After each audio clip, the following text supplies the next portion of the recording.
it has to do with radical revolutionaries on both sides. But at the end of the day, the movie is from the mind of Paul Thomas Anderson. So Leonardo DiCaprio unleashes a chilling revelation about his explosive new thriller, warning that one battle after another lays bare the extremism on both ends, tearing society apart. A mirror to our divided world that's already sparking Oscar fire and cultural fury. DiCaprio and Anderson ignite a cultural powder keg. Hold on to your seats, Hollywood watchers, because Leonardo DiCaprio just dropped a bombshell that's got everyone talking. In a riveting AP News interview on September 8, 2025, the Oscar-winning icon opened up about his highly anticipated collaboration with visionary director Paul Thomas Anderson, One Battle After Another. Set to storm theaters on September 26, 2025, this $140 million action thriller isn't just a high-octane ride, it's a searing indictment of modern America. DiCaprio didn't mince words. The film depicts extremism on both ends and shines unflinching light on where we're at in today's society. Loosely inspired by Thomas Pynchon's anarchic 1990 novel Vineland, it follows a ragtag group of ex-revolutionaries reuniting for one last fight, blending political satire, black comedy, and pulse-pounding action.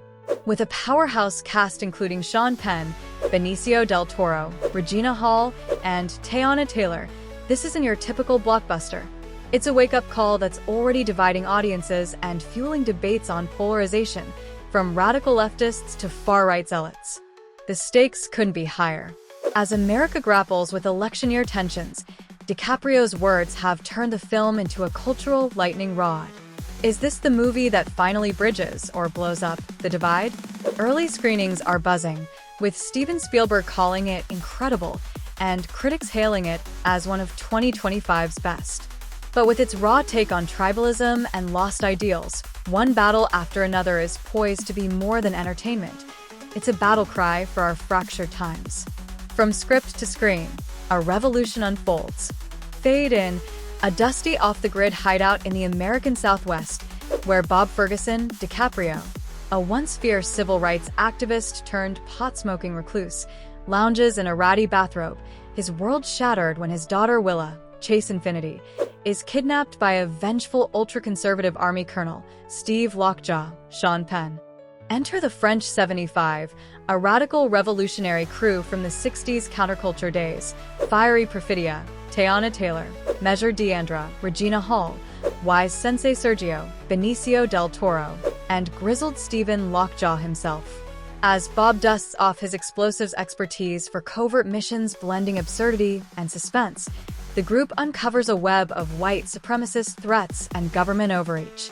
Shot on lush 35mm VistaVision by cinematographer Michael Bauman, Paul Thomas Anderson's direction turns car chases into chaotic ballets and philosophical rants into laugh-out-loud satire, all underscored by Johnny Greenwood's throbbing score.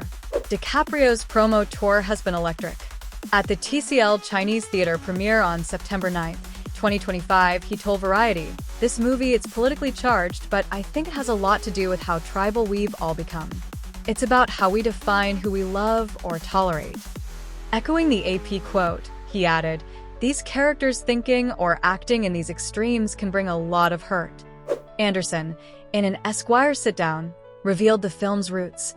"I'd been circling Vineland for years, but set it aside to write something fresh, stories of post-60s revolutionaries facing today's fascists."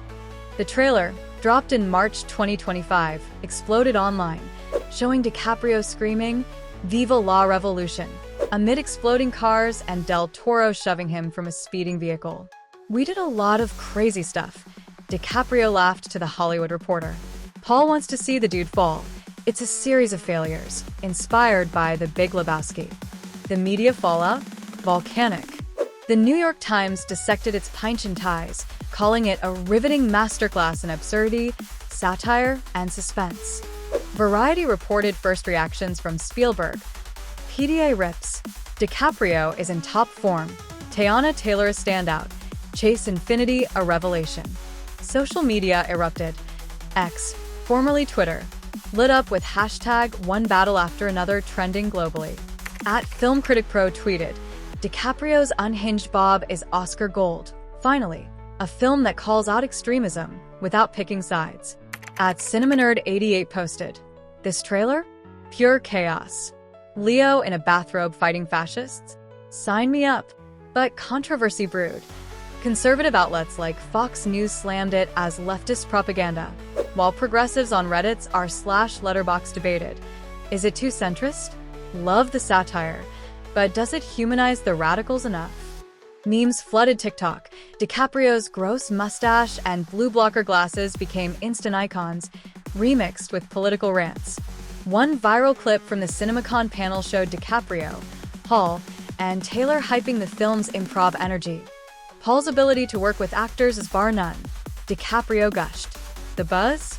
It's not just hype, it's a cultural earthquake, with early reviews positioning it as a Best Picture frontrunner. A dream team tackles timely turmoil. To unpack this powerhouse, let's rewind the reel.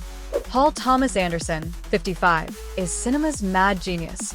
Think Boogie Nights' neon excess, There Will Be Blood's oil-soaked rage, and Licorice Pizza's nostalgic haze. His films are operatic odes to human frailty, often clocking in at 2+ hours with sprawling ensembles. One Battle After Another, his priciest yet at $140 to $175 million per Warner Brothers, marks a bold pivot. His first modern set blockbuster since Magnolia, 1999, shot on VistaVision for epic scope. Loosely drawing from Pynchon's Vineland, a postmodern romp about burnout hippies dodging Reagan-era feds, Anderson fused it with original tales of faded revolutionaries clashing with alt-right forces.